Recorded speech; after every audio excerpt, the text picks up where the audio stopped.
How do you create an extraordinary quality of life today?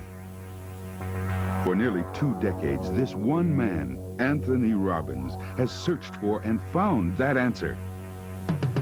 Now, using education to teach and entertainment to inspire, his systems for change empower millions around the world to improve their lives.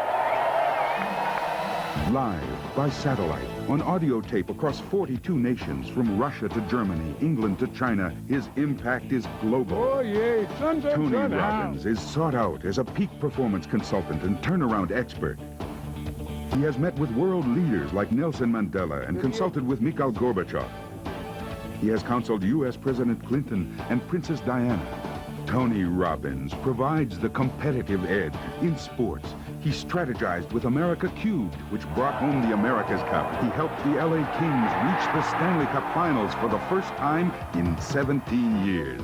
Then, when Andre Agassi was ranked 30th, he asked Tony Robbins to help improve his mental focus.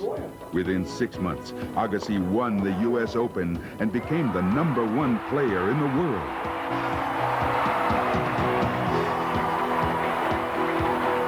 Tony Robbins has worked with people from every walk of life, from the most challenged to the most successful. From people like Quincy Jones, Pamela Lee, Bill Farley, and executives from Fortune 500 companies. From the very famous to the very special. Now, Tony Robbins can be your personal coach with his 30-day personal power system. Learn how to master your emotions. I'm happier today than I've ever been before in my life. Your physical health. I've maintained a 78-pound weight loss for 2 years. Your relationships. I'm so much in love. Your finances. From 0 in sales to $7 million in revenue. And balance your life. He's saying, here's the door, here's the key, go for it. Personal Power is the #1 best-selling personal achievement system of all time, with over 25 million educational cassettes sold. Coming up, we'll travel to the big island of Hawaii, where each year more than 1,000 people from 42 nations attend his most exclusive event, Mastery University, to learn a tool you can use to immediately improve any area of your life. Welcome to Anthony Robbins' Life Management Systems. Now let's join Tony at his beautiful island resort in Fiji. Hi, I'm Tony Robbins, and welcome to our Fijian island resort, Namale. It's a paradise here, and we're about to go on a journey together that'll include some time here in Fiji, some time in Hawaii at my Mastery University, and maybe a couple other places where I can share with you just a couple of tools that can help you increase the quality of your life. In just 45 minutes, we can't obviously give you a whole seminar because one little section is 3 or 4 hours, but I want to give you a little appetizer or two of some tools that can help you to, 1, increase the quality of your communication. Because my personal belief is it doesn't matter what your goals are, your desires, ultimately your ability to achieve them and to be happy and to be fulfilled comes down to communication. And we all communicate well when we're in an unstressed state.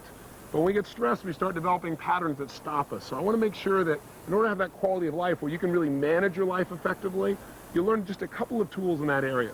Secondly, if we're going to manage our life and really learn life management systems, we have to know our priorities. So we're going to do a little goal-setting workshop.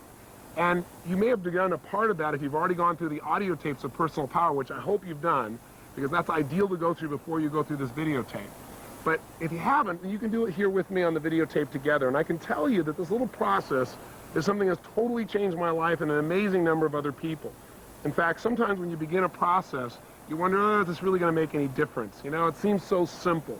But I can tell you that simple things, little things, aren't little at all if they are significant, if they're things that can shape our lives, if they can change the way we think, the way we believe, the way we act, and therefore what we experience in our lives. And that's what we're going to share with you on this tape. So again, you'll get a little peek of many different things, but I hope you'll take the time to not only watch passively, but to actively do some of the exercises. Because I can make a tape that this looks really fine, but instead I want to do something that you actually do. It's kind of like a live video workbook. So don't sit passively, do something, follow through, and I can promise you some amazing results, especially if you've really gone through Personal Power now for the 30 days. I can give you an idea. In the last week, I get to hear stories every day from people that have used Personal Power and made huge changes, or used portions of it even. In the last week, I had the privilege of visiting with a man who I met about a year ago, right after the President's State of the Union address. I kind of stayed in the background till a little after midnight, and I decided to walk up the steps of the Capitol and stand there where the President is inaugurated and just see what it felt like up there for the person who was really making a difference in our country. And in the middle of the night, I see this man running up these stairs saying, "Are you Anthony Robbins?" And I said, "Yes." And he reached up and he grabbed my hand and he shook it. And he said, "My name is Bobby Rush." He said, "You know something? I'm a congressman today because of you." I said, "You're kidding." And he said, "No." And he shared with me how he went through personal power and he changed some of his most limiting beliefs. And he said at the time, he said he knew it was valuable, but he had no idea the cumulative effect that it was going to happen for him, that he started developing a new momentum. He set some brand new goals. He made some tough decisions. He broke through what would stop him, and now he's doing something that he really loves. And by the way, he said, by the way, I was an ex-Black Panther. Talk about a little change. Simultaneously this last week, I had the privilege of spending some time that reminded me of my goal-setting workshop. This workshop you're going through, I did for myself for the first time years ago in Russia, back in 1982. And a couple days ago, I got a chance to see how the world has changed by visiting with the president of the past Soviet Union, Mr. Gorbachev, and flying with him on my private plane for 4 hours. Talk about chills, thinking about what can happen by using these tools. And we started talking about what changed the world. And the interesting thing that he shared with me is he said the breakthrough, what took us from a place where we had 70,000 nuclear missiles pointing at each other, where people are constantly worrying if we're going to die or not, someone's going to push a button, people are practicing duck and cover. What wiped that out, what ended the Cold War, was two people communicating. He said what broke it all down is I knew Americans were beasts and you knew we were horrible. He said, but Ronald Reagan and I developed a relationship. And I tried to dig. I said, when did it happen? He said, well, at our first meeting in Geneva. And I said, well, what really did that? What was the first trigger of trust? He said, well, you know, we were both on our side of the fence, you know, arguing for our side. And at one point, he said, Ronald Reagan reached out to me and he said, listen, this is not working. Let me start fresh. My name's Ron. And he said, he reached out to shake my hand and said, may I call you Mikhail? And when he told me the story, he had this huge grin on his face. And I began to listen for 4 hours to all the tools that basically you're going to learn on this tape about quality communication and how it changes our lives, our businesses, our relationships, and literally how it changes the world. I'll give you one final example. Now, all I'm trying to do is not to impress you, but to impress upon you that if you'll follow through and do this, some miracles can happen.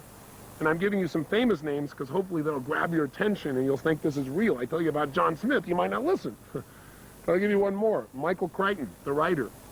I was speaking with him earlier this week as well, and he said, I want to tell you, one late night I was frustrated. People have been calling me saying, how's it going? Which he said really means, where's our work? Where's the screenplay? And he said, I just didn't have any momentum. And he said, I watched this show and I thought, what the heck, I'll try this. And he got the personal power tapes, he said, and he listened. He said, I did the whole thing, all the way through. And he said, I knew that was important. I got this brand new momentum and this new passion, this new energy. And he said, as a result of that, he said, I started writing again. And everybody said my idea was stupid, that it had been done before, it was a waste of time. He said, but I got the thing done. And in the goal-setting workshop you're about to do in a few minutes, he said, I designed what I was going to get out of that, even how much money I'd earn off this particular screenplay. And he said, I wrote down a number that was so unrealistic. It was a number that I'd never gotten before. And he said, you know what? I sold it for exactly the amount I said that I wanted. He said, so I really owe you some thanks. I said, well, what screenplay was it? What book was it?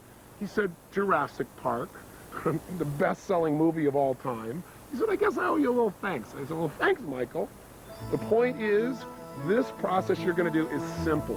I'm not going to try and pump you up. I'm going to try and give you little pieces, but it's up to you to follow through. So will you do that? Please do. Don't sit passively. Take some major action. And again, know that we're just going to give you pieces of things. At the end, we'll wrap up together. Make sure, though, that you follow through on the 30-day tapes, because this is your bonus. Those tapes are the basis of this change. And I hope as a result of these changes, you'll want to take yourself to a brand new level. So let's begin. Let's go to our first venue, and let's find out what are some of the tools that can truly change our lives. Okay, good morning. Wow, good morning.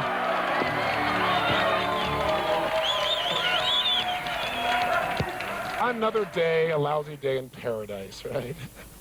Today, we're going to do something that I'm incredibly excited about. You know, all the things we've done up until now, I know you've all felt huge transformation from. But today, when I first started thinking about it, I thought, oh, you know, this material is so important, but maybe I'll do just part of it because it can get digital. And also, we have joining us by videotape a brand new set of people who will join the 25 million people that have already been exposed to personal power. We've created Personal Power 2 now, the driving force. And in it, we're not just focused on how to achieve your goals, because as many of you know, you've become extremely successful. That's how you got here to be with me in Fiji, how you could afford to be here, both time and money-wise. But you've also learned by your own experience that that's not enough. You got to be fulfilled. So what I want to do today is show you some tools beyond what we've done here in terms of how to really be fulfilled in your values and your goals and your life, and really how to manage your life. Because how many of you found that as you become more successful, sometimes also you've gotten more stressed? Let me see your hands. Say, ah. And I can tell you that all of a sudden when I got 9 companies and 4 children, and I want to write books and do television programs, and now these United Artists Theaters that we do these seminars in all these cities simultaneously, and come here and do programs in Fiji, all that simultaneously, while it's an incredible benefit, incredible reward, even having multiple homes, a real big problem to have, right, to complain about. But all those things make a demand on your time and on your energy, on your mental focus, and pretty soon, sometimes success starts feeling stressful. And you start achieving your goals and say, is this all there is? Why am I working so hard, Like some people come here to Fiji and somebody says to them, why are you working so hard? The Fijians will invariably ask people this. The guy says, well, I'm working hard because I want to make several $1 million so I can come here and lie on the beach. And the Fijian says, well, I lie on the beach here all the time. I don't have any millions of dollars, right? And when they have what they would call a quality of life, right? Well, so the person's, so caught up in making a living, they aren't designing their life. I can promise you the impact will thrill you. By the way, let me tell you the other side, too. There's always 2 reasons to do things. One reason is for what you'll get. The other reason is for what you can avoid. Everything we do is to avoid what? Pain and to gain some pleasure, the combination of the 2. So I can tell you that if you look around just in my country, and I know we've got about 7 different countries represented here, and people watching will be from countries all over the world. But in my country alone, to give you an idea, 1 out of every 2 couples who get married end up in a what? Think about that. 1 out of 2. Was it always that way? No. What's happened is we were told that in the future, when we had all this technology and all this information, what it would do is it make our lives easier. We'd have more free time. How far has that worked? Not very. For most people, they're working harder. They're more stressed today, even though they're living in the information age when everything's supposed to be so much easier. There's something that's shifting there, and it's because we're not managing our resources effectively enough. And that's what we want to change in this process. So part of what we're going to do here is take a look at what the cost is also if you don't do it and what you can gain. We in our country, to give you an idea, in America also have a situation where we got 60 to 70% of the people who are overweight, depending on whose poll you read. Now, how is that possible? Only one way, not managing the resources of your emotional state, of the way you eat food, of the way you move, and it costs you the quality of your life. We have 15 million people, I should say, that every year in the United States are diagnosed as clinically depressed. 15 million. Now, how could that be? Not managing the resources of your mind, your body, so you really feel good day to day. You can feel good day to day, you certainly have, but you've learned tools to do that on how to manage your state. You got a situation in America where you have 5% of the world's population in the United States. We consume 50% of the world's cocaine. Think about that. All this says to me is one big giant frame. People don't know how to manage their resources. They don't know how to manage their state. They're living in a state of immense stress. This session is going to show you how to eliminate the vast majority, not all, but the vast majority of unnecessary stress in your life and put a heck of a lot more pleasure than you ever thought of before.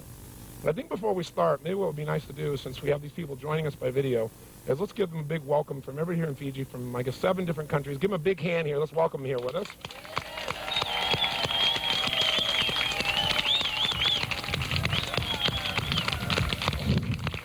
Oh, give them a big welcome. Crank them up here.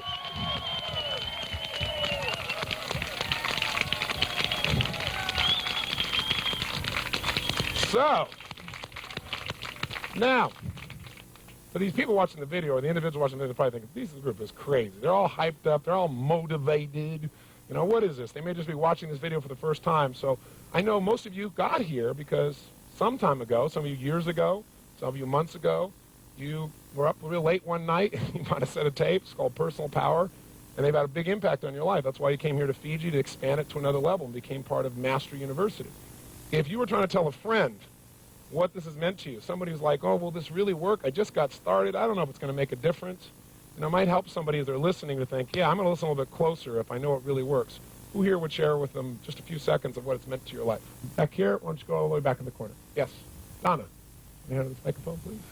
Give her a hand, it's Donna.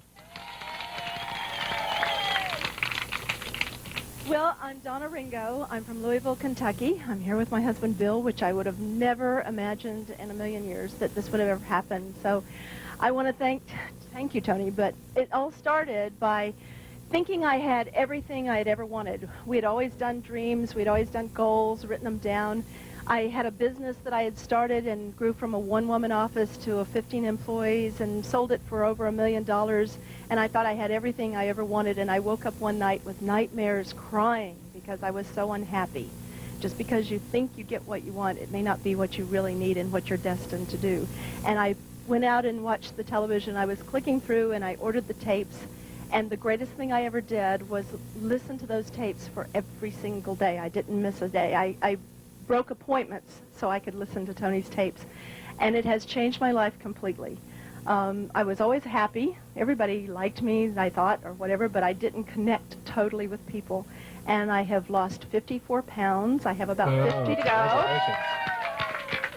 I have about 50 more to go, but those are going to come off too. I've made some incredible friends that I just dearly love. And we've started another business. I got out of that other deal. It was I'd get the money over 5 years if I stayed and helped manage, and I just said, the money's not important, and I left a lot of money on the table. And started another business, and we're making more money with 3 people than we did with 15, which I like. And life management there, boy. Absolutely. And not only in the process have we always made a lot of money, but we never made it stick. And last year we invested over $50,000 thanks to Tony's techniques. So, and our relationship was always great, but I have to tell you, this week it's gone to a new level. Thank you. Thank you. It all started with a tape. Thank you, Tony. I noticed Bill took a bow when you said that. You know, it's easy sometimes, you know, when you're around something so much, take a little bit of it for granted, especially yourself, how much progress you've made. It's kind of like your children, you know. People come to me and say, boy, Josh has sure grown. I go, yeah, he sure has, sort of, you know. But now that my son's at Switzerland going to school, he comes back 3 months later, he's a giant, you know, because I have some contrast. I'm not around it as it's growing incrementally. I get to see the full impact. So you might want to think about it a little bit today, and those of you on tape, how far have you really come? Even though you may have some challenges in your life, how far have you come? And most of you are doing so much better than you give yourself credit for, and most of you here are starting to give yourself a bit more credit, I notice, because you're smiling a lot more. Now, so today is life management systems. Question, what does everybody want? If we're going to manage things, we've got to manage them to get a result. So what does everybody want? Tell me. They want peace. What do they want? Yes. Balance. Yes. A fulfilling journey. I would say that what most people want, if you listen to people in the 60s, they'd say to change the world. What was it in the 70s? To take care of me, right? This is if you believe the media anyway. The media that said in the 70s was the me generation. Everybody was into the narcissistic approach. In the 80s, what was it supposed to be? If you believe the generalization. Money, right? It got to become successful. And in the 90s, the new catchword is quality of life. But no one seems to be able to define it. Quality of life. Well, I have more free time. Well, how many of you in this room, and I'm sure you must know people, if not yourself, have had free time and not been happy? Anybody had that experience? So sometimes what happens is people achieve their goals, as she just got done saying, achieve your goals and you're still not fulfilled, you're still not happy. So if that happens, you don't have a quality of life. You know, everybody has the illusion that someday when I have more money, someday when I have more time, someday when I have a better home, someday when my family is finally grown up, my kids make it out of school, some days when I get my kids into school, someday when this happens, then I'll have a quality life. But quality life only comes from one thing, fulfillment. And those of you watching here a few days ago, if you're on tape 5, you listened to the goal-setting workshop. We all did a goal-setting workshop yesterday intensely. By the way, was that valuable for you? Did you enjoy it? Okay, so goals are one thing, though, but goals are a vehicle towards getting yourself to meet these 6 human needs that we talked about on tape number 7.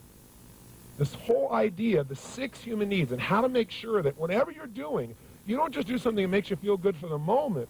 You do something that makes you feel fulfilled long term. So if you and I are going to really have an extraordinary quality of life, how would we measure that? Would it be by cars, homes, a certain amount of financial success? Maybe doing well in your career?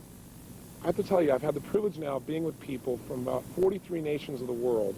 And throughout that time, I've worked with the most, quote, successful people in the world and those that are most challenged. And what I find is the common denominator of success or failure ultimately is fulfillment. There are a lot of people out there that have everything on their side, and they're frustrated. And there are a lot of people that have every challenge you can imagine. They're excited about the passion of their life, trying to figure out how to make it work. I think ultimately a quality life is a life where you experience the emotions that you want on a regular basis. You know, I had the privilege of meeting Sir John Templeton and talking with him and interviewing him. And this is a gentleman who's made an amazing difference in the world. He's also been very successful in business. He's a billionaire, probably one of the most successful investors for the last 50 years around the world. And when you ask Sir John, what does it take to be, quote, wealthy? John turned to me and said, Tony, it takes one thing, gratitude. I said, that's interesting. He said, yeah, because it doesn't matter how much money you have in your life or anything else. If you're not grateful, you're not rich. I think that's really true way beyond the money, right? It's about all the areas of our life. So ultimately, what I really hope that Personal Power will do for you by your taking advantage of these tools is show you how to live in a place where you feel the joy, the excitement, the passion, the love, the connection, all the emotions that you really want in life, and spend a lot less time in that frustration or that overwhelm or resentment or anger or anything else that used to dominate maybe your life or people that you care about. Because think about it. If we don't manage the ultimate resource of our emotion, where does our life go? We can be brilliant. We can have great ideas, great desires, but we're not going to follow through. We're not going to go start a new business unless we can generate the emotion that gives us drive. We're certainly not going to be in a position where we stay close to the people around us. Have you ever, for example, been in a frustrated state of mind and then snapped at one of your children and had nothing to do with them whatsoever? Felt bad about it maybe afterwards? Or maybe you've been in a place where you misinterpreted someone's intent. You thought they had some secondary approach or gain of doing something with you, and they just really cared. But you're in such an angry state, you kind of filtered it wrong. Well, I don't know if you've ever done that, but I've been guilty of both those things in the past. And I don't want to be guilty of it in the future. And there's a way to create change. Now, I'm assuming, first of all, that you already know two of those ways because you've already done those personal power tapes, right? You're not supposed to be watching this video unless you first do those tapes. But just in case you didn't, I'll give you a little review. Two skills that immediately change the quality of our life by changing our emotions. And by the way, out of our emotions come all of our behaviors. If you're on a roll, if you're in a peak state, if you're feeling passionate, you will follow through. On the other hand, if you're feeling passive and quiet and tired, you're not going to follow through. So the ability to change your state in a moment is the secret to not only peak performance, but a quality life. So how do we do that when we're constantly in a world where we're being interrupted? Like, you may hear some airplanes here. You might have to bear in mind with me. We have to both manage our states here. But the way you do it is two ways. And by the way, I'll show you these two ways real quick, remind you. And then what we're going to do is I'm going to take you to Hawaii, and I'm going to have you sit in on one of my seminars, and I'm going to teach you a skill that'll show you how to immediately increase your drive to do certain things. For example, there's some things you know you need to do, but you have a hard time getting yourself to follow through. Or maybe there's some things that you want to do too much. Like you want to eat that pizza, you want to have that chocolate, you want to do something that's kind of destructive, and you need to lower the amount of drive, lower the urge to follow through. I'm going to teach you a really valuable urge management tool that's so simple you can use it immediately. But first, let's do a quick recap, okay? Number one, whether or not we're happy or not, the way we feel determines the way we behave. So, for example, can you remember a time in your life when you're really on a roll, where things were just flowing, where it's like it was effortless, where it's just like you didn't have to think about it, you just thought afterwards, how the heck did I do that? I'm sure you have. Have you also had times in your life, though, when you couldn't remember your own home telephone number, or how to spell the word the, where it felt like you could do nothing right? And what's the difference in performance? You're the same person, you have the same ability or skill, but in one situation you perform brilliantly, the other one kind of brutally. The difference in people's behavior is not their ability in most cases. It's the state that your mind and body is in at that moment in time. So how do we change our state if we're feeling frustrated or we're feeling depressed? Well, first of all, we have to learn and pay attention to what we naturally do when we're in a peak state versus what we naturally do when we're in an unhappy state. And by the way, you can use this to change performance immediately. I've done it with top athletes. Some of you saw in the infomercial Andre Agassi. Now, a whole series of athletes I've done this with where I'll help them discover when they're at their best, they just flow. They don't think about how am I going to hit that ball. I asked Andre when I first met him, I said, listen, have you ever hit a tennis ball perfectly? And he said, well, of course. I said, well, then stop trying to figure out how to change your swing, and let's get you back in that same state of mind where you naturally do this. Let's find out what the triggers were. And the first place we looked is step number one. To change your emotion, you must change the way you use what we call your physiology. That's a big word, but physiology just means the way you move, the way you breathe, the way you use your facial expression. I got some sun here. I'm squinting. It changes my state. But the way you move affects everything. So for example, if a person's feeling depressed, do they take on a certain physiology, a certain posture, a certain breathing pattern? I mean, think about it honestly. What's the posture of somebody who's depressed? Where are their shoulders? Come on, tell me the answer. I want you to think of it yourself before I say it. Good. Shoulders are down. Where's their head? Of course, down. What's their breathing like? Full or shallow? Of course, shallow. Facial expression, is it up and tight or slack? We both know it's slack. Now, how come you knew this before I said it? Because you've practiced this stuff before, haven't you? We've all been in that place where we're depressed and we're down. Now, what's interesting is, how do we treat that? What do we do with that? Well, what most people will do is they go take a drug. Or if people are really feeling down in life, they'll go drink some alcohol or maybe smoke a cigarette. Some people do something positive like exercise, which gets you to engage your body in a strong way, which, by the way, immediately changes your state. So what we might do is just try something simple. Might try just breathing differently. Might try standing up differently. For example, try it with something simple.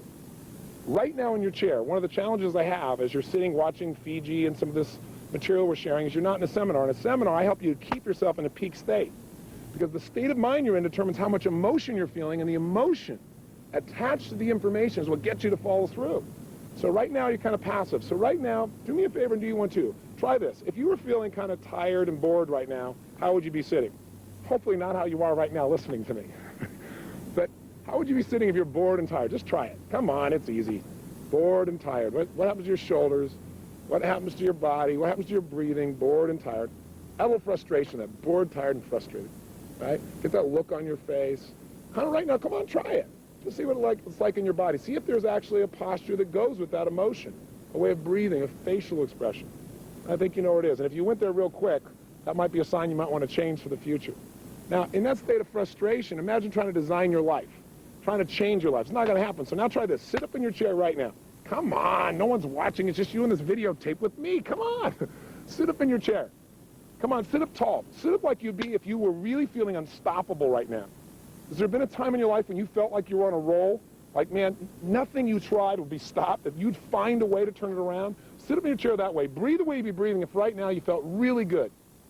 Put the kind of smile on your face like you have, you feel really excited. Now, I know this sounds third grade. Oh, yeah, what a pump up. Sit up, and that's going to really change my life. But the truth is, if you look at your life and you were to write down all the emotions you experienced in the week, both good and bad, each of those emotions has tied to it a certain way of using your body. And if you keep using your body that way over and over again, you'll keep feeling that way. So make yourself breathe and feel good. Sit up like you are ready to make something happen right now. If you're in a state of certainty you were going to achieve what you wanted, how would you be sitting up? What would be the look on your face if you were totally determined right now? Make a little gesture. What kind of gesture would you make if you felt determined right now? Come on, just try it. And if you make that gesture really strong like you mean it, how does it feel? Just kind of feel what that feels like in your body. In this state of mind, are you likely to do things differently than when you're in that passive state? You and I both know the answer to that question. But the secret is to train yourself to stay in this state so it becomes natural. It's kind of like, how do you build a muscle? I want to build a strong bicep, may lift weights. And when I lift weights, I don't just exercise. If I want this muscle to grow, I got to condition it by pushing beyond what I'm comfortable with. So if you're just watching me right now and going, who is this idiot telling me to do all this stuff? It's okay, but it won't give you a change. So you got to really exercise it, and you got to do something you're not comfortable with. And if I'm doing 10 curls with a weight, which one of those 10 do you think I want to do the least? Obviously number 10. Which one will give me the most growth? Number 11. Right? When you push beyond your comfort zone, that's when you create a change for yourself. So now, what we're hearing in the background is another airplane. This tends to change our state because it affects state number 2, which I'll wait for it to go by for. The second thing that affects our state is what we focus on. What you and I focus on, moment to moment, radically changes the way we feel. So as that thing goes by, if you focus on the sound of the plane, which would be the natural thing to do, it's going to change your state. But I'll give you a better example. If you're in a position where you want to condition yourself to feel good, you got to control what you consistently focus on and how you consistently use your body. So for example, if you wanted to feel bad right now, I bet you could pull it off. Do you have any memories from your past, some horrible memory that if you thought about it in detail and really focused on it, you'd feel really lousy all over again? You got an experience like that? Some people say, heck, I got zillions of them. I got a menu of experiences. Other people tell me, why go back to my past? My present is crappy enough. Some people are not satisfied with that. They think of things that haven't even happened yet, and they focus on them. Horrible things that haven't even occurred and feel bad about them in advance. You don't want to fall into that trap. So both of these become habits, by the way. People come to me all the time and they say, I don't know what it is. I don't know what it is, Mr. Robbins.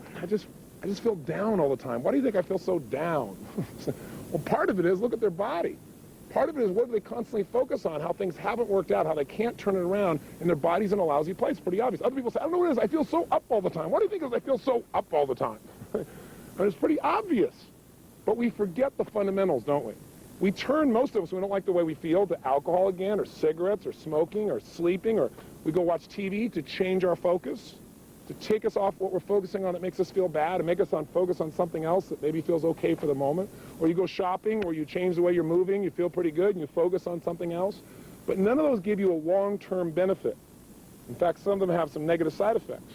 So wouldn't it be nice to be able to change your state that fast, just by a radical change in the way you use your body, or by a quick change in focus?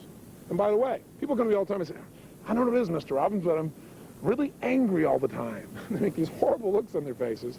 I said, well, maybe we should start with your face, because we get in a habit of using our body in a certain way, and that's it. It takes off and starts to control us, and you want to break out of that. In fact, there's research that's done now with monkeys that I personally don't support, but you should be aware of it. They'll take a monkey, tape down 4 of his fingers. They'll take one finger, and they'll manually bend it back and forth, over and over again, manually. After doing this for thousands and thousands of times, an interesting thing occurs. Each time you bend this finger of the monkey, metaphorically, imagine that to do this, the monkey has to make connection in the brain between one nerve cell, a neuron, and another, just as a metaphor. Imagine for this to happen, you have to draw a string of connection between those 2 neurons, those 2 nerve cells in the brain. Well, once you got 1 string, 2 you got 2. Thousands of times, the monkey is now wired to do this. So much so that now you can open the monkey's fingers, and guess what the monkey does for no good reason? Over and over again. You go, so what? I'm not a monkey. What's the point? Well, the point is this. Do you ever go to work the same way each day, maybe get on the same on-ramp each day? Do you have a kind of a ritual like that? Have you ever had a day where you're actually supposed to go in a different direction, but you're not thinking or on your cellular phone, and what do? You get right on that on-ramp the same way? You're a monkey. What you're doing is you've conditioned yourself so much that's like hypnosis. You just automatically go into it. Well, can we condition ourselves to feel frustrated over and over again by going into that same physiology, that same set of movements? You bet. Can you condition yourself to feel depressed? You bet. Can you also condition yourself to feel absolutely euphoric, where that is your natural emotional pump? And I'm not talking about just being motivated. I'm talking about really, truly feeling that way day to day, where the natural feeling for you is to be strong and to be focused and to be determined and to be happy. The answer is absolutely. Now, that's one aspect, is physiology. Let's look at focus a little bit. You might say, okay, Tony, I know I've got to focus on what works. Are you saying just be a positive thinker? I don't believe in positive thinking. I don't believe in going to your garden and saying, there's no weeds, there's no weeds, there's no weeds. That's not going to, don't take your garden. That's not going to help you. You got to be able to focus on how it really is, but not make it worse than it is. You then got to see it how you want it. And then you got to focus on how am I going to make it the way I want it. And I'll tell you how you control your focus. It's not through affirmations, I'm happy, I'm happy, I'm happy, I'm happy.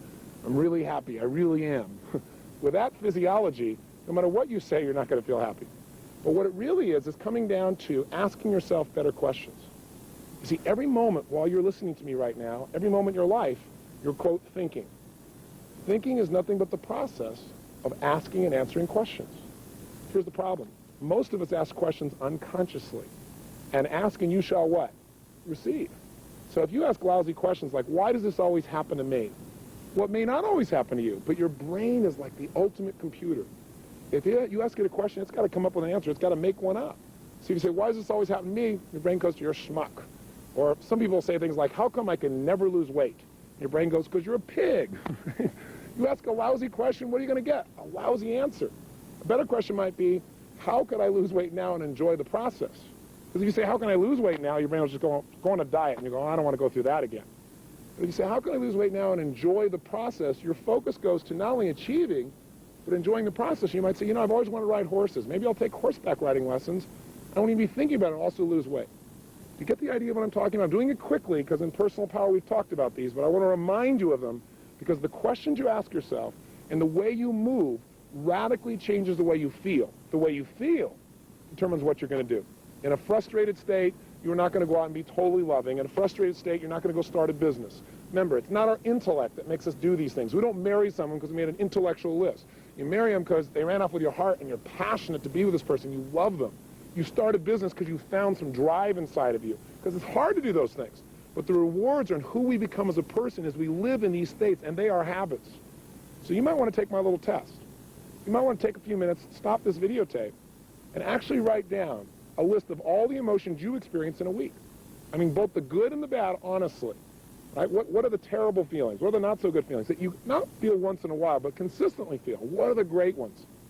And again, test this. And I think what you're going to find is you got probably less than a dozen emotions you experience consistently. And as a result of that, what's happening is at least half of them make you feel like heck. And as a result of that, what's happening? You should feel a smidge cranky when you see this because you're ripping yourself off. There are 3,800 emotions you could feel. So quality life is a life of powerful, positive emotion that you're able to share with the people around you, whether it be your kids or anybody else, because you're feeling it, not because you're pumped up, not because you're trying to be positive or give something to someone else, because you really feel that way. And if you got everything else in the world, you got the money and the homes and the cars, and you got success, and everybody respects you, and you've changed the world, but you're not happy, then you got a John Belushi on your hands.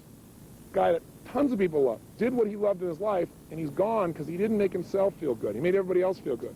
Or an Elvis Presley. Or maybe your neighbor. Or maybe you and your past. It certainly was my past.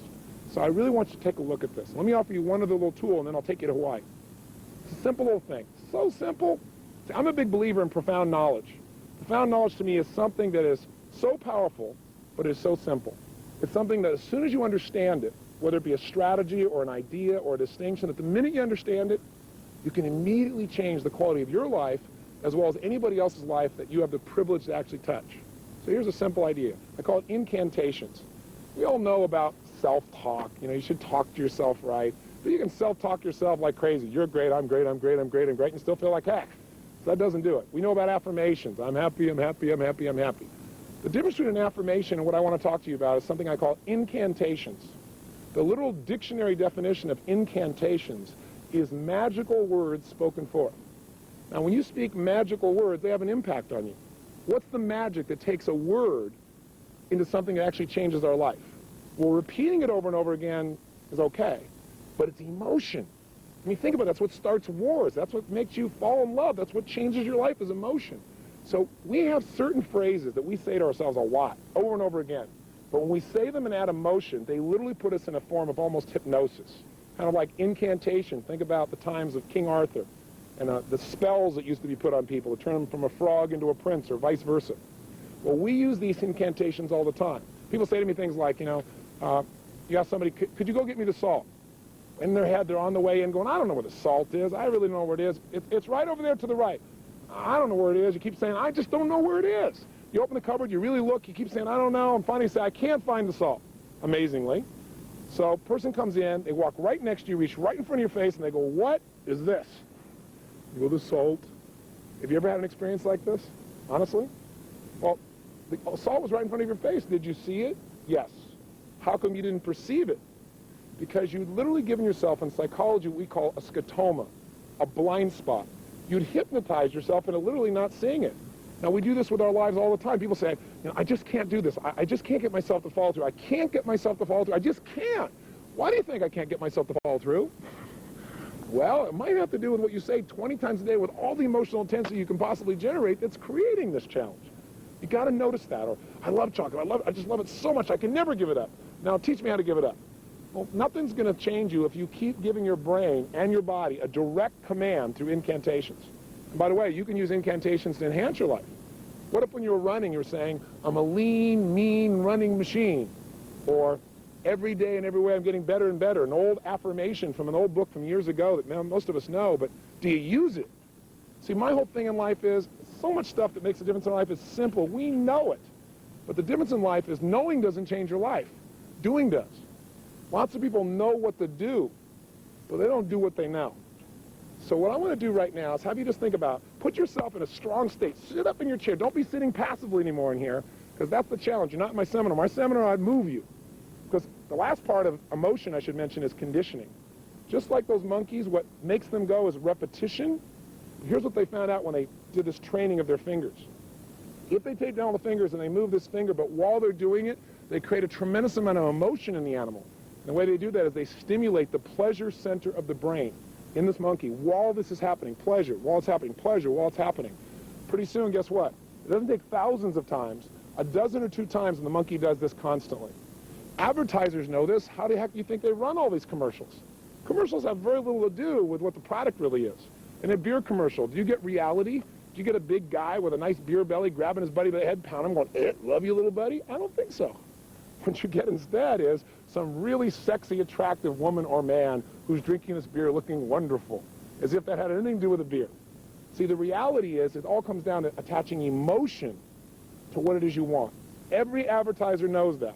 What you want to learn to do is advertise in your own brain to condition yourself to follow through. And the first way to do that is right now be in an upstate. And by the way, if you see some video of our university, you see people having a great time, look like they're at a rock and roll concert or at a top sporting event, or they're celebrating, it's not about pump up. It's about putting yourself in the state where you will learn and remember. That's what it's really about. So here's the tool I want you to learn. Really simple. We're going to show you a tool I call an urge management tool. It'll show you how to take something, for example, that you don't want to do and get yourself to love doing it, really love doing it. I'll also show you a tool if there's something you love to do that's not good for you, how to change it. And it's all done with some simple questions. So let's go to Hawaii, and let's give you a little idea what it looks like, and then I'll demonstrate it for you with a real person, and I think you'll laugh and hopefully learn as well. I'll see you in a few moments.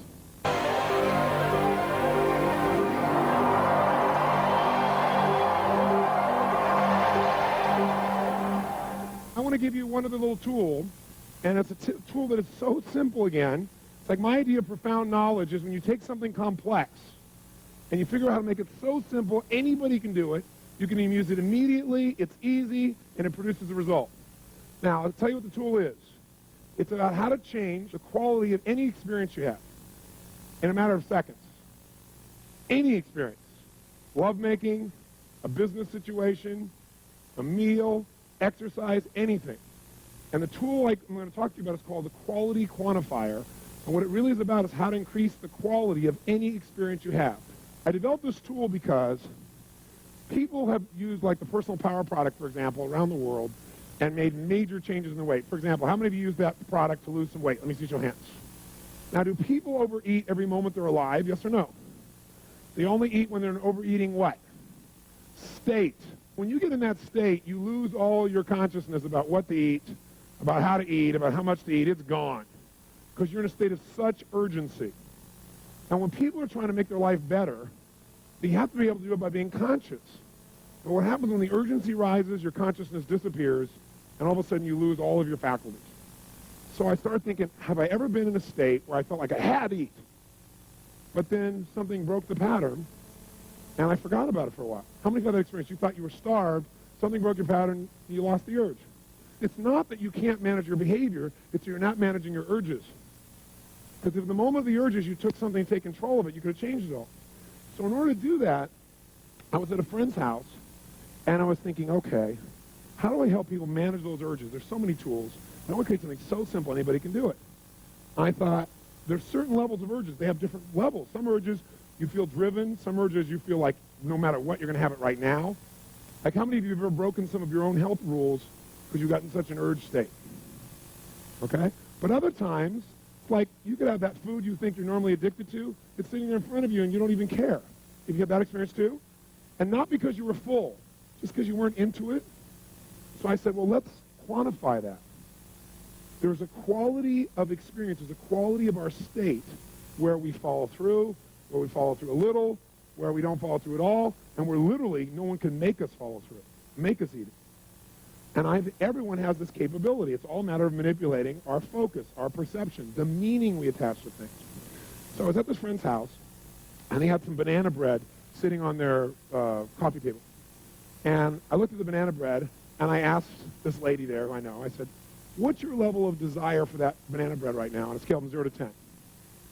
She looked at it and went, maybe a 4. I said, well, what would it take to make it a 7? She said, what do you mean? I said, to make it where, right now 4, whatever that is, you've now quantified where you are. What would it take to have the desire move up to 7? Not 10, but 7, where you really start to really want it. She said, well, I thought about it being hot. I said, what about 8? She said, if I thought it was hot, and it just come out of like the oven, and I thought about its smells, and I could actually feel the chewiness in my mouth. And you can see her start to go into state. Her eyes got like this, start doing the banana. She's looking at the banana bread like this. She's going to swoop in for it now, right? I said, what would it take it to 10? She goes, if you put chocolate on it. I said, okay, whoa, hold back now. I said, what would it take for you to get it to 2? She said, to realize it's just cold and been sitting there for a while. And you could see her just drop down to it. So it's like a scale, right? I said, okay, what would it take for you to get to -2? And she said, I couldn't do that. I mean, I like it. I said, I know you can't, but if you could do it. Whenever people say they can't do something, I say, I know you can't, but if you could, they'll give you the answer. If you're persistent. She goes, I guess if I looked at the grease on the napkin it's sitting on.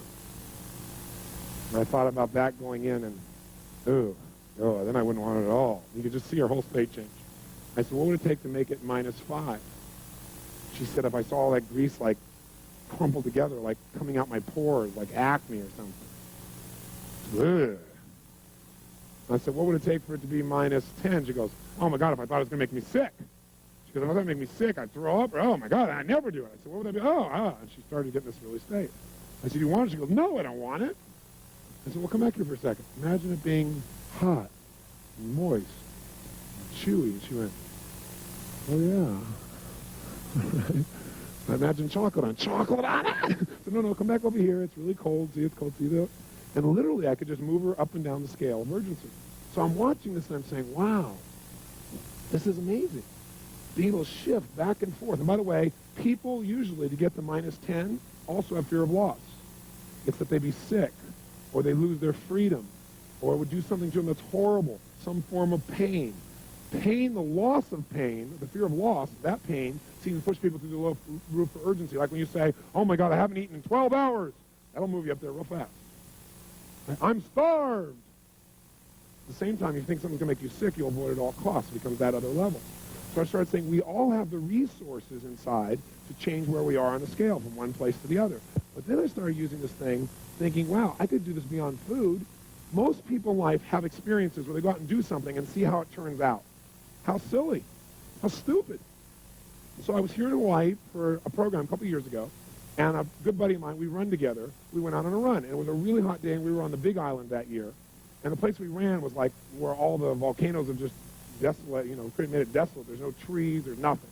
And it was really, really hot, and there was no wind. So we went on this run, and we were just pushing it pretty good. And we came back at the end of the run, and I said, let me ask you a question.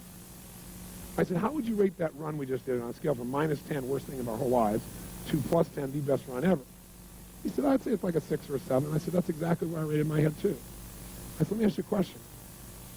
If you and I were going to go back and run again, is there anything we could have done that would have made it, if we decided it was going to be a level 8 run, could we have done that? If we decided in advance it'd be a level 8 run, could we have done it? He said, yeah. I said, what conditions would we have to create in our head, or our bodies? What would you have to do to make that a level 8 run for you?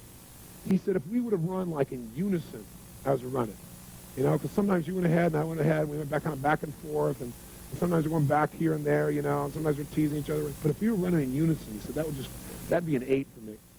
I said, wow, that's pretty cool. I've never thought of that. Yeah. I said, what would have made it a 9 for you? He said, a 9. He said, if we've been running in unison, and we were running like doing a cadence or something, like saying something, was doing it in unison. He said, it would be awesome. Because I had a military background. Cadence, right? And I said, well, what would have made it a 10? He said, we've been running our guts out, right? I mean, we couldn't even breathe. We're at the end of it. We've been in unison. We've been cranking, and we just collapsed from total intensity and exhaustion. And I said, you know what? I said, I now know why you're always getting injured. Because he's always getting injured when he's exercising. Because the only way for you to have a level 10 experience is to push yourself beyond what is helpful and be totally anaerobic. And he went, wow. I said, you're totally right. So I want to have a great experience. My complex equivalent in my head of a great experience is so exhausted I'm nothing left. I said, so I've discovered in my life there are lots of ways to have a level 10 experience. There isn't just one way. So how can we have a level 10 experience but not be burnt to the ground? He said, wow. Thoughtful. I said, well, if while we were running we would have noticed, the water in the distance and noticed the different shapes of the lava, if we would have, as we're running, looked back at each other and smiled a few times while we're running in unison, if we would have brought like a piece of music for the last part of the run that we could have turned on, and we could have cranked to and it felt really good to, but not been exhausted, we came up with all these things that made a level 10 run. So what I do now in life is when I'm having an experience, I ask myself, what's the quality of experience I'm committed to having? I don't wait and hope it shows up. Does that make sense? Because if you wait and see, you get what shows up. You decide in advance, what's the outcome? And the way you do that is you give a numerical number to it to start with. You say, where am I right now about doing this run? You might wake up and go, I'm at level 4 about doing this run. What do I want this run to be? And you may not want it to be a 10, but you probably want it to be in the 8, 9, 10, 7, 8, 9, 10 range. You say, okay, I want it to be at least a level 8. Then you ask yourself, what conditions would I have to create in myself or in the environment? What would I need to do to meet more of my 6 human needs, in essence? Does that make sense? So what would I have to do? What would I have to notice? What would I have to appreciate? What would I have to do with myself? What would I have to think? What would I have to focus on in order for this to be a higher level experience for me? And what happens is you then set yourself up for victory. And I came back after this run. I was so juiced because, like I said, now I can have a great run whenever I want. I can just decide to, figure out the conditions, make it happen. We all have this illusion that life makes us feel a certain way rather than we create the conditions within ourselves that generate our life. So false. So what you want to do is see where are you, step 1, 0 to 10. Step 2, how do you want to feel? Describe some of those feelings. Step 3, give it a numerical number. It's going to be a level 8 experience or 9 or whatever. Step 4, what are the conditions that I can control? Not I'll be happy if you do everything I want. And then go do that. And I'll give you an example of this also. At the same time I was there, I shared this with a group about my run with my buddy. And this one man raised his hand. He said, but running for me is a -10 experience. I said, why? He said, because I'll die of a heart attack. I said, have you died in a heart attack in the past? Is that how you know? He said, no, but I was running one time. My heart started beating out of me. I said, well, how long ago was that? He said, it was 10 years ago. I said, well, are you in better shape, worse shape? What does your doctor say? He said, oh, my doctor says I'm in really, really great shape, but I can never run again because I know what that means. I said, well, great. Tell me what it means. And so he told me what it was at -10. I said, what if it was only -3? I didn't go to +10. That's too big a jump. Do you follow me? One of the big things is you go, I'm going to have a level 10 experience, and you don't even know how to do a 4 yet. So you got to go from, like, wherever you are at 1 or 2 and go to 4, and then go to 6, and then go to 8, and move your way up. I didn't take him to 10. I said, now, as long as you know you're healthy, and you're running in a way that does not tax your heart, you're being totally aerobic, you're going to walk if necessary, you're wearing a heart monitor the whole time. I said, could you do that? He said, yes. He was looking forward to it. He came back the next day. I said, what was your level of run? He said, I got to tell you, it didn't work. Everybody looked, and he said, I had a level 16 run. So I want to show you how to do this in a kind of a fun way. Let's take pizza. I think that'll be an easy example. It's a fun example. Who here is absolutely, totally, completely addicted to pizza? You could swallow 2 or 3 of them right now. Nothing can stop you from pizza. That's how much you want it. A total addiction to pizza. If you have that addiction, stand up so I can see it. All right, hold it. All right, how about this gentleman right here? Come on down, sir. Give him a hand. Come on down. This is Bill. Give him a hand. It's Bill.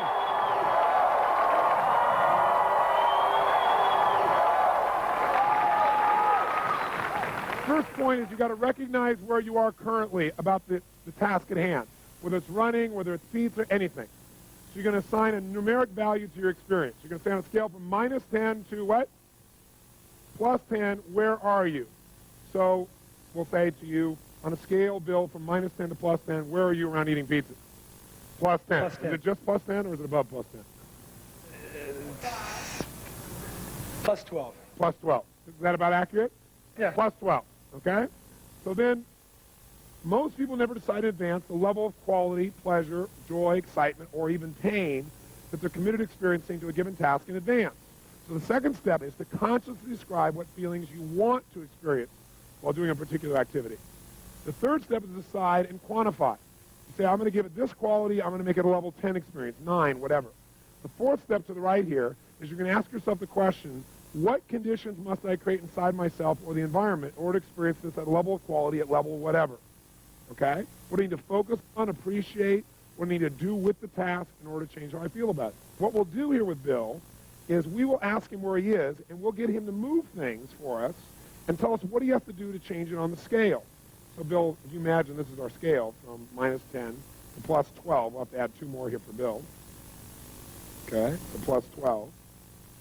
What I'm going to do is I'm going to put his pizza in front of him, and he'll describe for us a little bit what are some of the qualities that he needs. So, Bill, here is a pizza, sausage pizza. Well, first off, I don't eat sausage or pepperoni. You don't eat sausage or pepperoni. I fish. like the cheese and the other aspects of pizza. Cheese pizza.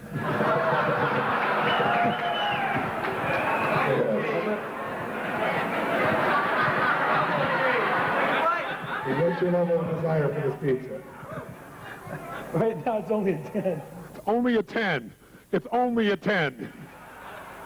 Okay. It's not really warm. Not really warm. Well, imagine it warm. 10. 10. Imagine it getting warmer. Can imagine some mushrooms on it. Okay, imagine some mushrooms on Maybe it. a 12. The 12. So imagine it with mushrooms on it, warm. Mm-hmm. Sun-dried tomatoes. Some dried tomatoes. Dried tomatoes, mushrooms, cheese, melted cheese.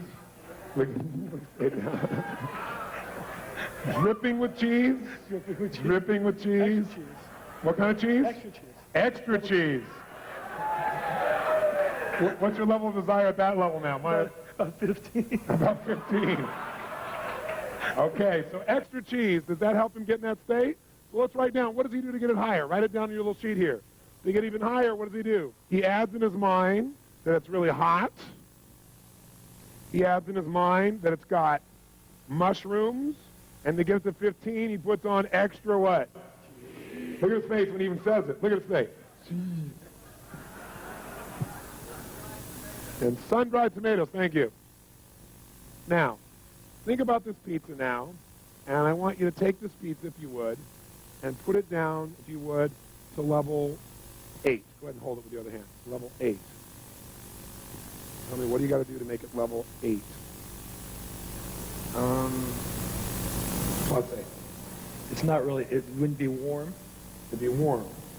And maybe it's just cheese pizza or... Oh, I gotta give you, I'm sorry, I gave you the wrong one, didn't I? Yeah. There we go. Yeah, if it wasn't really warm, if it was just slightly above room temperature, maybe it'd be an 8. Slightly above room temperature, which is about what that one is.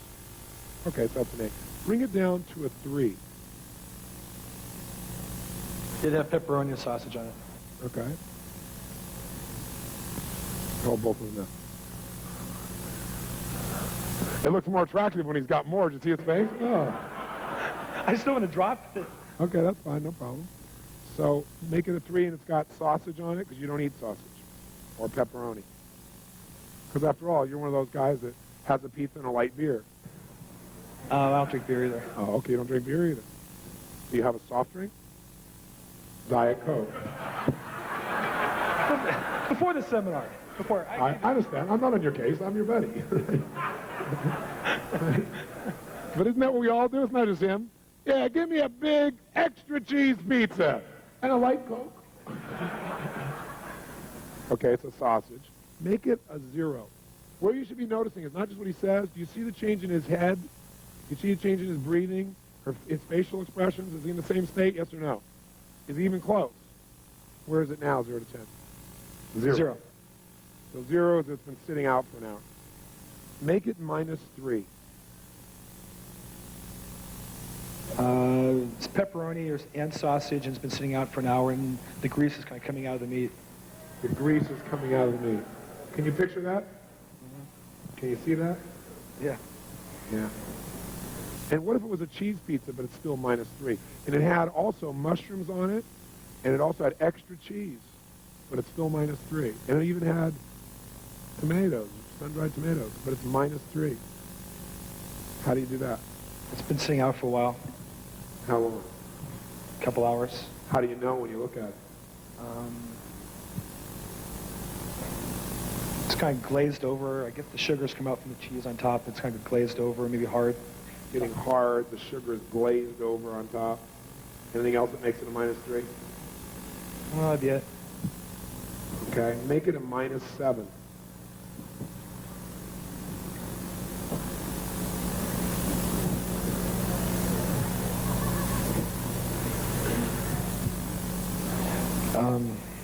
I can smell the meat kind of rotting a little bit. Smell the meat rotting. Smell the meat rotting a little bit. Where is it now? -7. It's at -7. Bring it down to -9. But it has no meat. It's -9. It has mushrooms. It has extra cheese. It has sun-dried tomatoes, and it's -9.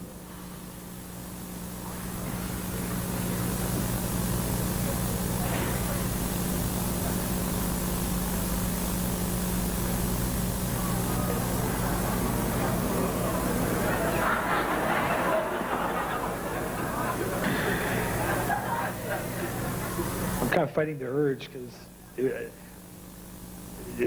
I'd be smelling the rancid smell of cheese in my stomach. Okay, go ahead and do that. Well, I don't want to throw up here. But I mean, I would get that urge. You'll get the urge, but I won't let you throw up.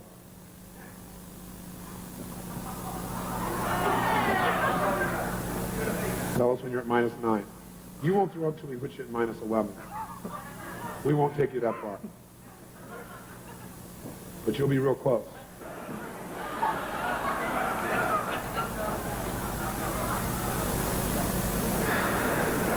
Tell us where you are now. -8. -8. Take it to -9. What are you focusing on? Take it to -9. The smell. Smell of what? Like cheese, rotting cheese. Rotting, rancid cheese.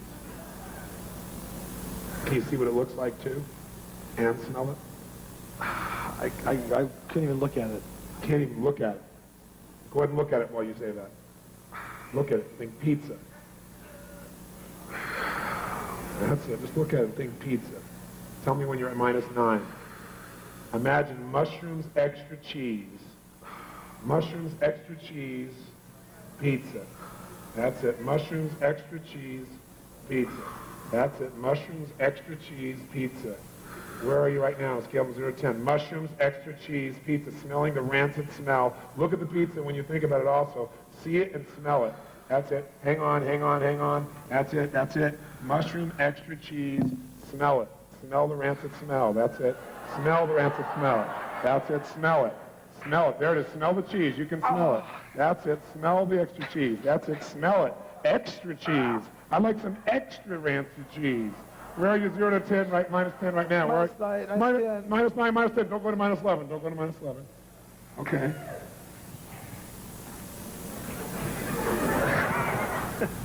You want some? No, I don't want it.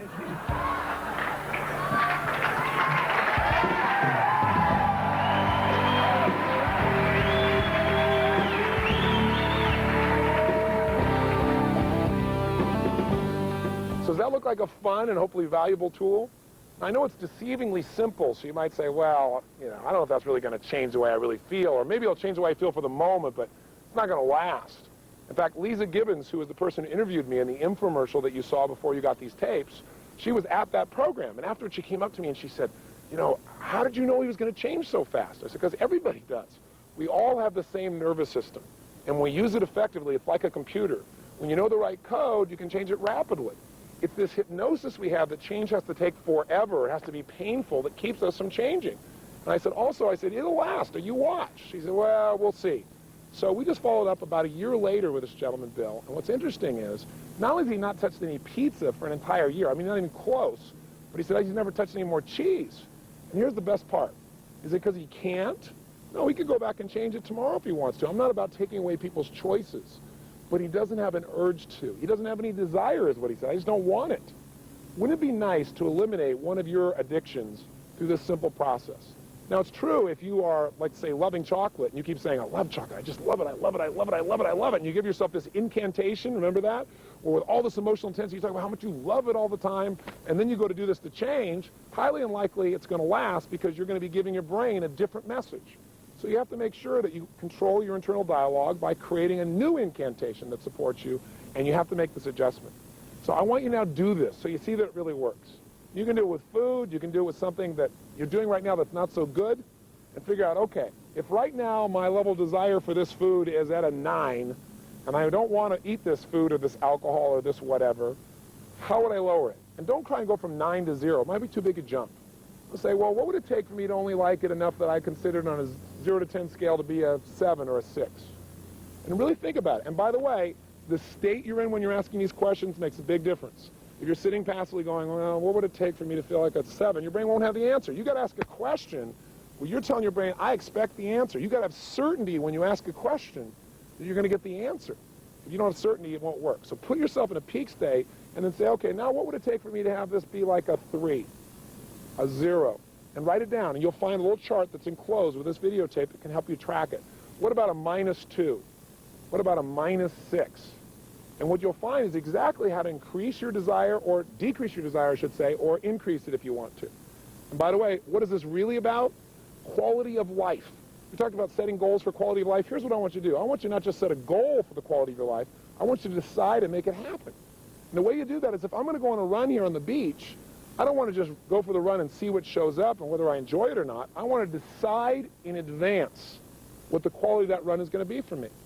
So if you want to take something that already feels okay, or you're not inspired to do, and you want to increase its intensity of enjoyment, you've got to say, okay, where am I right now about going on this run on the beach? 0 to 10. Well, I'm about a 6.5 or 7. Okay, well, what would it take for me to be at an 8.5? I don't know. As soon as you say I don't know, say, I know I don't, but if I did, what would it be? Kind of change your state. You'll get the answer if you keep asking. So you're going to say, well, if I were to notice what a beautiful day it is, well, what would bring it to a 9? Well, maybe if I brought some music with me, or if I listened to one of those Tony Robbins tapes, or something better, right? Something that puts you in a good state, so maybe I feel like I'm learning while I'm running. Well, maybe I could get it to a 9.5 by doing an incantation as I'm running. I'm a lean, mean running machine. Or as I'm running, all I need is within me now.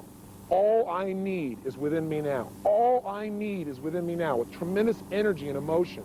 Right? If you do that over and over again, how's that going to feel? You know? All I need is an airplane to go away so I can finish this tape. Whatever it is, you want to be saying it again and again while you're running, so you're literally programming yourself. That might bring you to a 9.5. Maybe you go run with a friend, that brings it to a 10. The point is really simple. Don't settle for whatever life gives you. You determine the quality of your life. And the way you do it is ask this question. If I'm at level 7 now, what conditions? First of all, what's the level I want to have? Maybe you don't want a level 10 run. Maybe I want it to be a 9 or an 8. What conditions must I create inside myself for that to be a level 9 run? What conditions? What do I have to notice? What do I need to appreciate? What do I need to believe or experience in order to really do that? What do I need to add to the experience? What do I need to think about? What do I need to listen to? And if you'll ask that question, you'll get the answer. So I know I've dumped a lot on you in this tiny little tape and kind of jumped you all over the world here. But my goal here is really to get you to do the 30-day tapes. I'm not, in this little videotape, going to get you to follow through all these things, but those tapes will allow you to do a little bit each day where it's not invasive on your life. And if you'll just do the little exercise at the end of it for 30 days, I promise you, radical changes. There's a reason why there's 25 million of these tapes out there, and so many people from every walk of life that have gotten results. Because it's a way of conditioning and creating lasting change. So please, go do those tapes, and if you're done, then I'm sure you've already got a great story to tell me. So when this tape's over, make sure you do this exercise. Don't say, oh, that was kind of interesting. Stand up and do it. In fact, before I leave you, stand up. Come on, get up off the chair. Stand up just for a second. Come on, stand up. And as you're standing up right now, try something real fast. Stand the way you stand when you're not sure what to do, when you're feeling kind of uncertain. In fact, if you want to try something right now, think about something that you'd like to have happen, a goal or desire. And right now, stand the way you stand when you hope it works out. Come on, try it. How do you stand when you hope? Where are your shoulders when you kind of hope so? Sure hope it works out. I hope this darn tape program makes a difference in my life. Sure hope so. You know? How do your shoulders look? What's your breathing like when you're uncertain? You don't really know.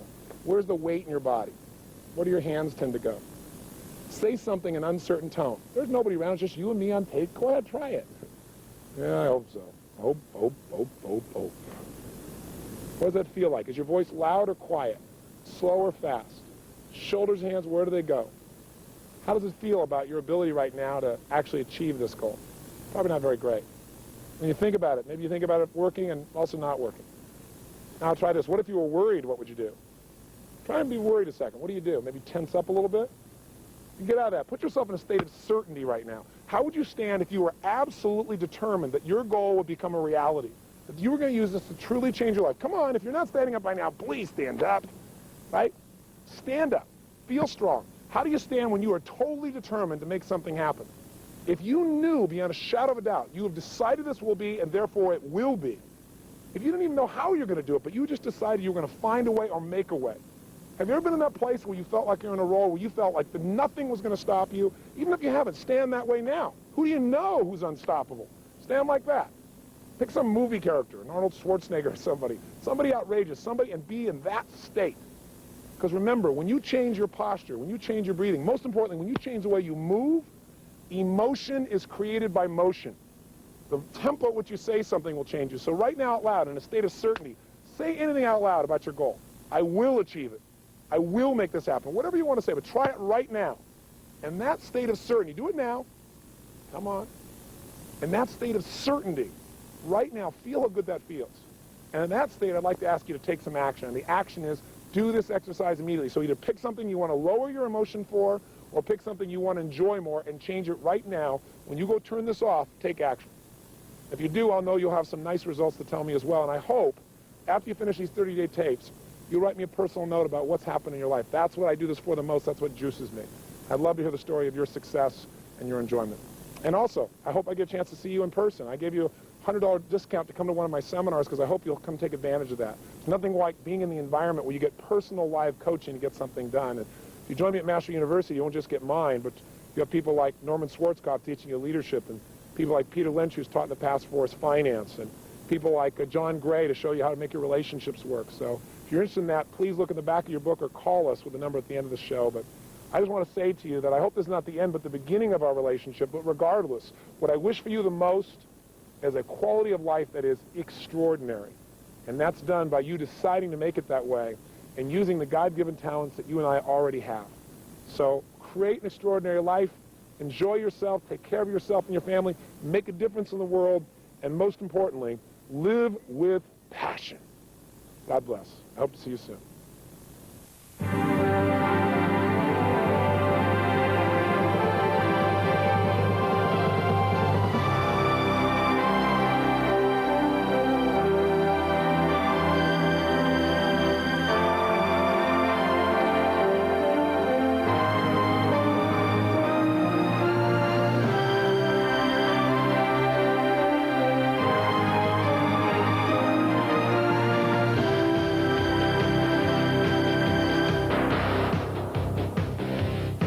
I've had one damn cookie. I got a little taste of it. I'm hungry. Bring me some cookies.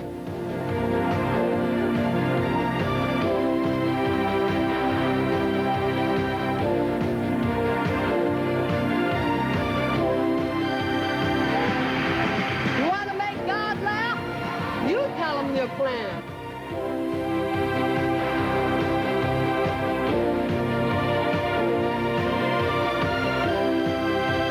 I know for me sometimes, if my wife's going to carry this around, and I'm carrying this around, sometimes I'll say, well, since you're carrying that around anyway, put the wallet in it.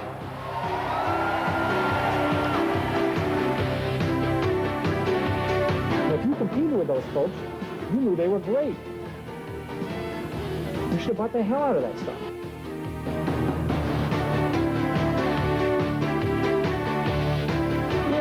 You know, one of the problems I always have with Tony's groups is they never have any enthusiasm when I talk to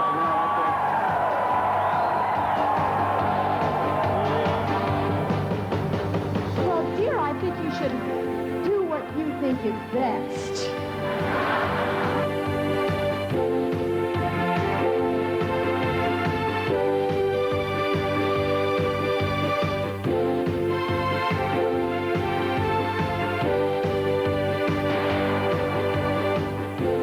Join the masters of our time. Perfect the life of your dreams. Anthony Robbins, Mastery University.